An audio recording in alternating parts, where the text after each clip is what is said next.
शीत दिने बहुत बढ़िया फ्रेश वेजिटेबल मिली थाए से वेजिटेबल को लेकिन आज आम बनवा पाव भाजी बिल्कुल होटेल स्टाइल प्रेशर कुकर केमती कम समय पाव भाजी बनई पारे जानापी मो वीडियो को एंड पर्यंत देखूँ।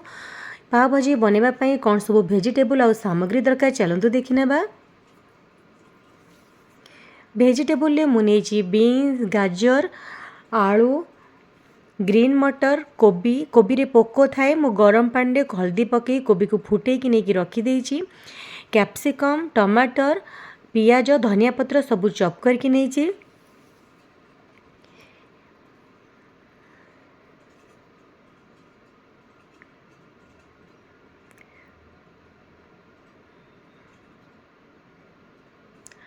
पाव भाजी पे आमर अलग ब्रेड मिले जदि घरे से ब्रेडटा ना यही ब्रेड बन ब्रेड भी आपड़ करें तो यहाँ घरे आवेलेबल थिला मुझा ही नहीं ये मझीर मु कट लगे सेकिबी ता सहित आमको आउ कौन मसला दरकार देखने। पाव भाजी आमर लास्ट को तड़का देवाई कस्तूरी मेथी दरकार जिंजर गार्लिक को मु चॉप करके नहीं पियाज लेंबू नहीं बटर नहीं पाव भाजी मसाला नहीं आ सहित मु चिली पाउडर हल्दी पाउडर ऐड करी। जदि आप बेसी राग खाऊे बेसी स्पाइसी चाहूे तो कंचा लंका काटिकी पकई पारे। एबे चलतु रेसिपीटी स्टार्ट करवा। गोटे प्रेसर रे मु बटर सहित किसी तेल ऐड करके नहीं एबे तेल गरम हो गला एबे पियाज पकेबी। पियाज हल्का भाजी हो गला परे काटिकी रखिथिबा चॉप करके रखिथिबा अदा रसुण को पकेबी।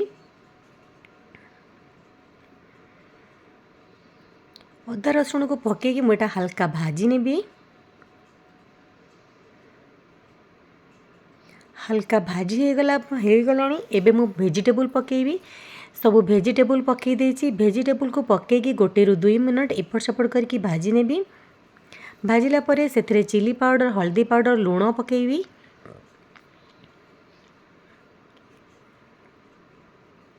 ता सहित एबे पाव भाजी मसला सब पकई सारा पर एबे मु भल भाव 1 ରୁ 2 मिनट आको एपट सेपट करी नेबी। जेहेतु परिवारे पानी अंश थाए ये बेसी पानी देवेनी मु देखिपे केते वेजिटेबल नहीं एते मुझे जमा 1.5 बाउल पानी देवी बेसी देवीनी। ये मु पानी दे देइछि देखिपे परिवा उपरू को भी पानी आसीनी पानी अंश थाए।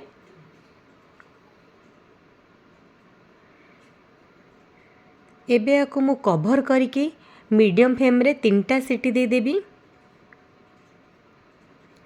3टा सीटी आसी सारी एबे मु वेट करी गैस रिलीज होगापाई कारण परिवाटा बहुत भलरे सीझी जाइतिले पाव भाजी रे मिक्स हो जाए आ बहुत बढ़िया लगी थाए।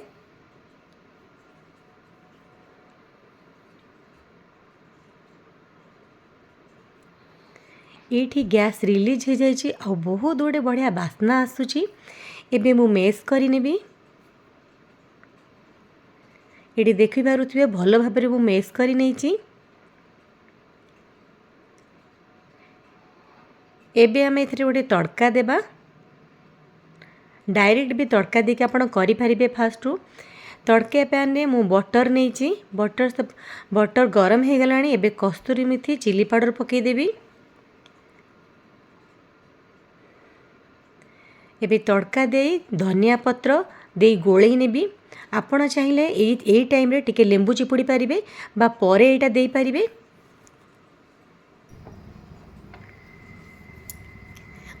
ब्रेड को एठी एपट सेपट करके मु सेकी नेबी। एबे गोटे प्लेट को मु सर्व करी नहीं जेतिकी बढ़िया देखा जाउची खाइबा को भी सेतिकी बहुत टेस्टी होइतिला।